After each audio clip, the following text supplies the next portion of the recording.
Hello there! Welcome to Hello English with Fiza.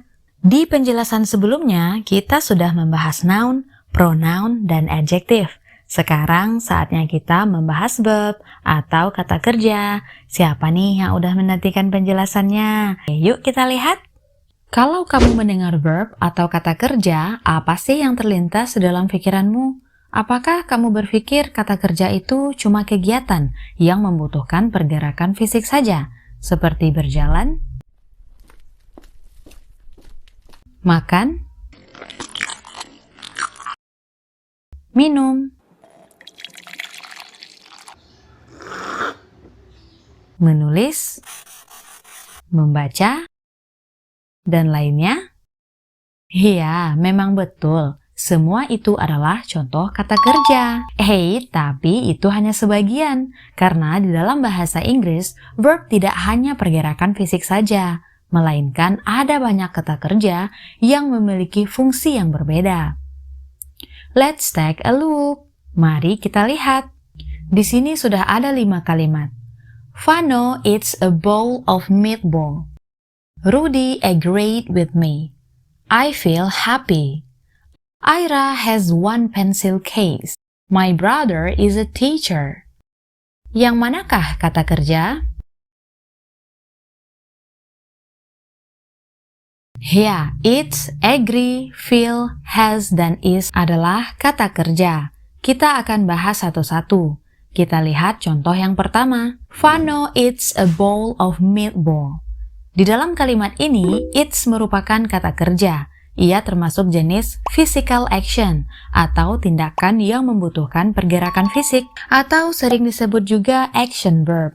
Di sini kata kerja it's menjelaskan kegiatan yang dilakukan oleh subjek. Subjek dalam kalimat ini adalah si Vano yang sedang makan. Lanjut contoh nomor 2. Rudy agreed with me.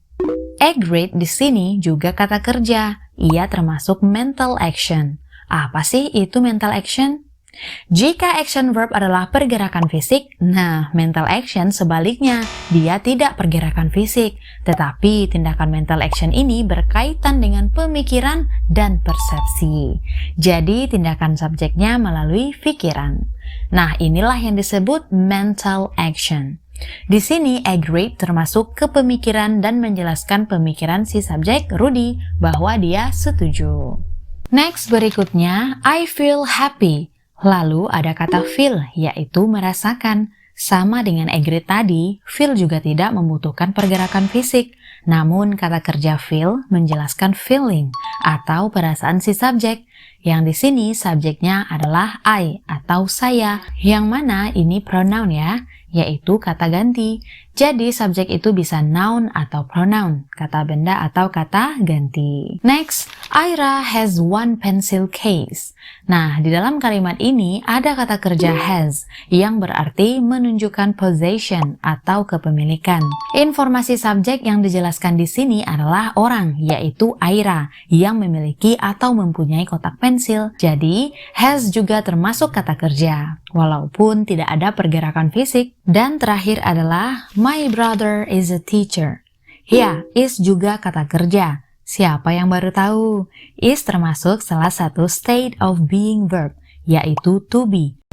Di sini kata kerja is menghubungkan informasi si subjek dengan subjeknya, yaitu my brother dan seorang guru.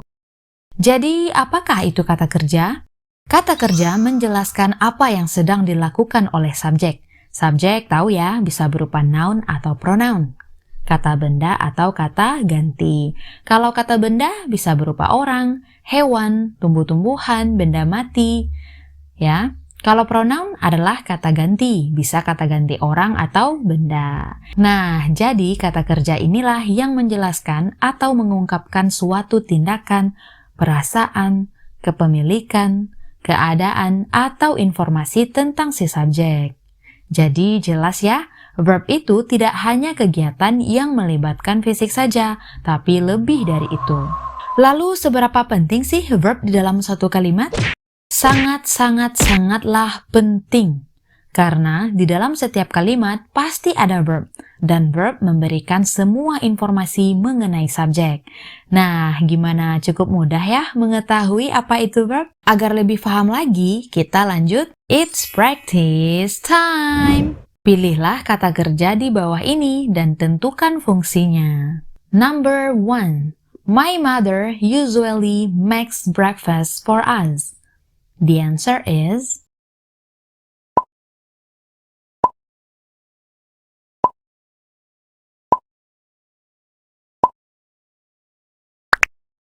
ya, makes dan ia termasuk action verb.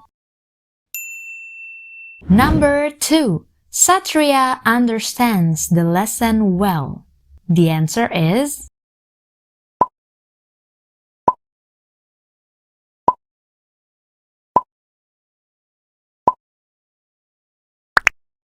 understands dan termasuk ke mental action. Number 3. I admire him. The answer is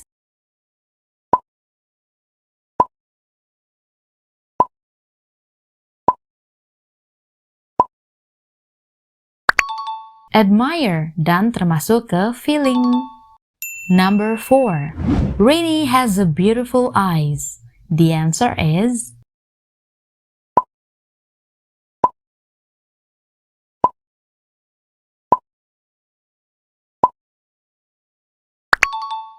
has dan termasuk possession. Number 5. I was sick last night. The answer is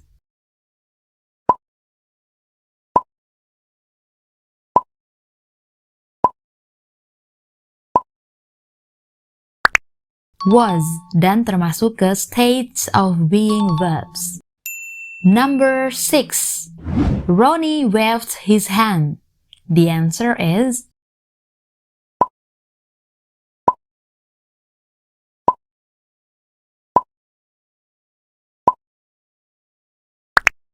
waved dan termasuk action verb. Number 7. I have a big family. The answer is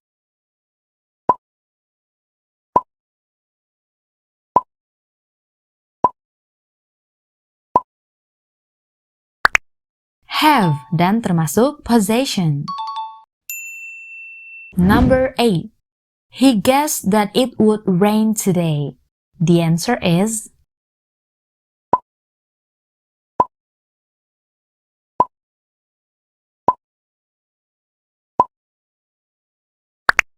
ya, guess dan termasuk mental action. Number 9. My name is Nikita Wella. The answer is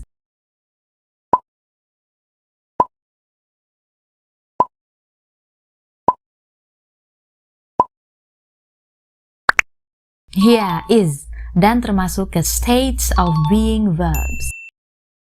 Number 10. I hate math so much. The answer is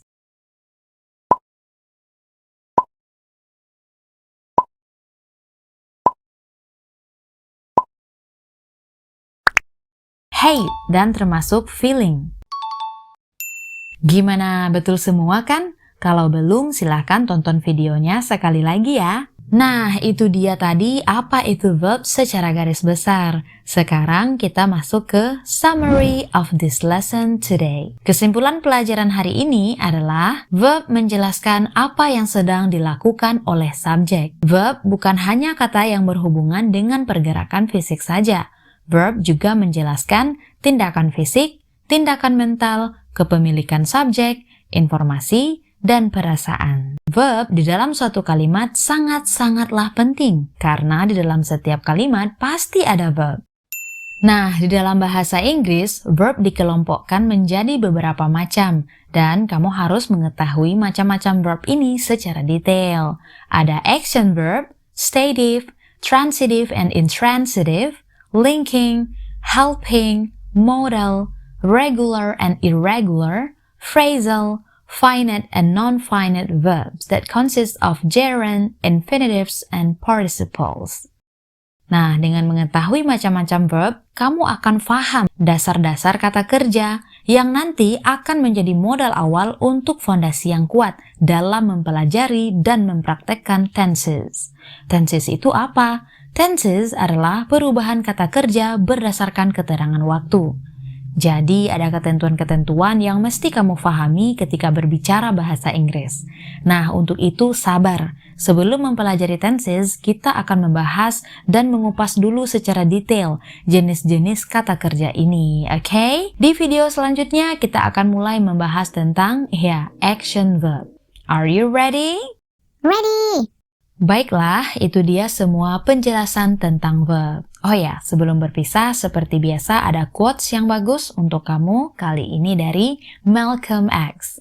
Education is the passport to the future, for tomorrow belongs to those who prepare for it today. Yang artinya, pendidikan adalah paspor ke masa depan untuk hari esok yang dimiliki orang-orang yang mempersiapkannya hari ini. Semoga bermanfaat, semoga selalu dilancarkan belajar bahasa Inggrisnya. Tetap setia, tungguin video selanjutnya dari Hello English with Fiza. Minta maaf kalau sering telat update, mohon doanya biar dilancarkan. Thank you for watching, I love you, bye-bye!